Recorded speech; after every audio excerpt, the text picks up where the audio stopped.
प्रार्थना व साधना याचे महत्त्व याच्याबद्दल एक महत्त्वाचं निवेदन.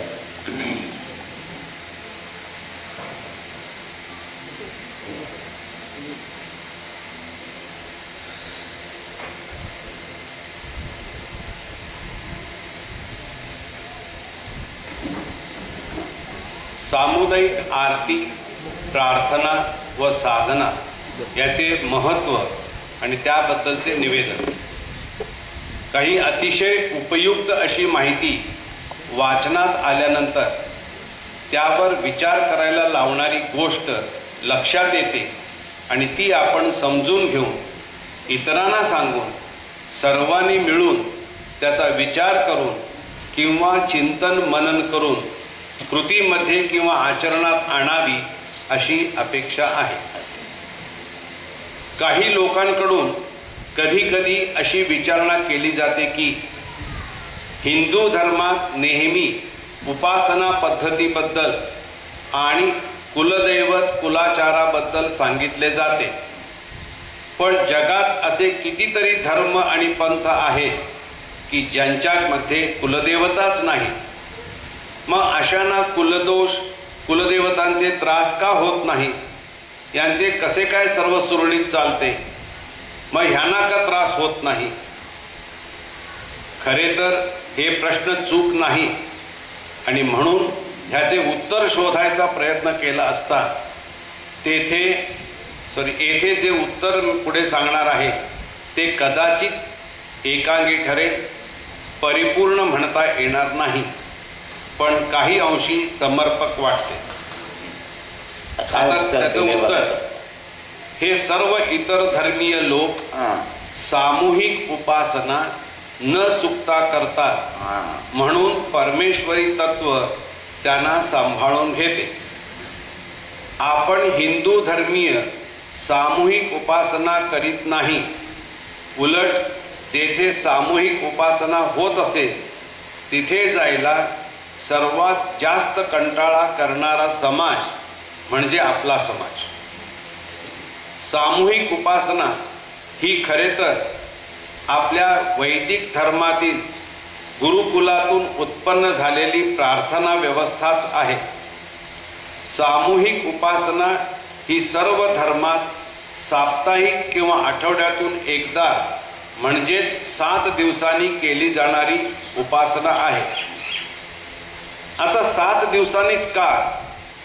त्याचे कारण असे आहे की सामूहिक उपासनेची स्पंदने 7 दिवस टिकतात. म्हणून दर गुरुवारी जायचं, या गुरुवारी चुकवायचं नाही. चुकलं की मधली चेन आहे ती सुटती.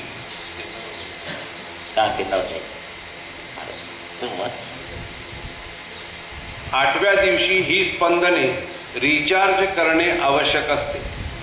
आपण जेव्हा एकत्रित येऊन उपासना करतो तेव्हा जितकी उपस्थिती असेल तितक्या प्रमाणात उपासनेची स्पंदने निर्माण होऊन आपल्याला त्याचा लाभ होतो. समजा एखाद्या मंदिरात रामरक्षा पठण सुरू आहे आणि तेथे 50 जण बसलेले आहेत. एका माणसाच्या रामरक्षा पठणाने 10 ग्रॅम स्पंदने तयार होत असतील तर तिथे 50 माणसे असल्यामुळे ती स्पंदने 50 गुणिले 10 म्हणजे 500 ग्रॅम स्पंदने प्रत्येकाला प्राप्त होते. आता बघा, तुम्ही पहिल्या दिवशी साधना केली की त्याचं 72 तासांनी म्हणजे चौथ्या दिवशी पुण्यात रूपांतर होतं. हे दादांचं. दुसऱ्या दिवशीचं 5व्या दिवशी, तिसऱ्या दिवशीचं 6व्या दिवशी, चौथ्या दिवशी डबल झालं बघा. आणि हे असं 7व्या दिवशीचं 11व्या दिवशी जायला अजून इथं 10 आणि इथं 11 म्हणून 1 आठवडा. आणि मग ते कसे होते की स्प्रिंग होती अशी. आणि ही शक्ती कुठं सांगत की तुमच्या पाचीकोशात आणि त्या पाचीकोशाच्या स्प्रिंगने जेव्हा आत्मा सबंध वरच्या टाळून वरती एकदम सप्त लोकात जातो. म्हणजे जितकी वर जाण्याच्या फोर्सची गती आहे तेवढ्या हे सप्त लोक तेवढ्या आत्मा वरच्या लोकात जातो. आणि जर हे नसेल तर तो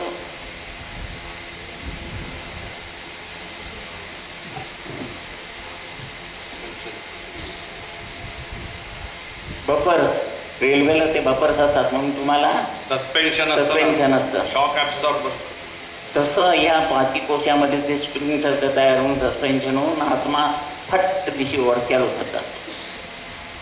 आता दादा चॅलेंज देतात 4थ्या लोकांचा, तो 7व्या लोकांचा आता प्रमोशन झालं सांगितलं. म्हणजे it is not a joke, fact आहे ते. बरेच लोक येऊन सांगतात काल कदाची बाधा आली होती तशी येऊन सांगतात आम्ही 7व्या लोकांचा दादांच्या पद्धतीने. म्हणून दर गुरुवारची निदान आरती संध्याकाळी चुकवायची नाही. तुम्ही गॅप केलात ना किती सायकल चुकली. एका माणसाला 500 ग्रॅम स्पंदने प्राप्त करायला 50 दिवस रामरक्षा म्हणावी लागेल. तर सामूहिक उपासने एका वेळी 50 दिवसांची प्राप्ती करता येते. पण ही प्राप्ती टिकवून ठेवण्यासाठी आपल्याला 8व्या दिवशी एकत्रित येऊन उपासना करणे जरुरीचे आहे. म्हणजे ते बरोबर ह्यात जेव्हा नियमितपणा येतो तेव्हा अडीअडचणी आपोआपच सुटताना दिसतात. बघा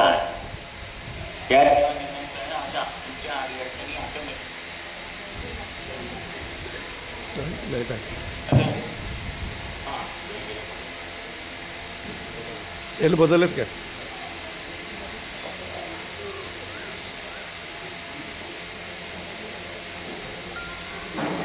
हॅलो आहे हिंदाबाद.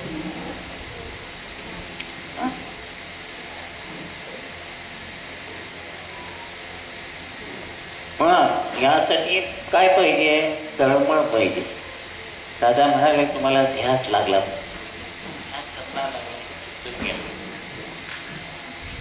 दाबा जरा.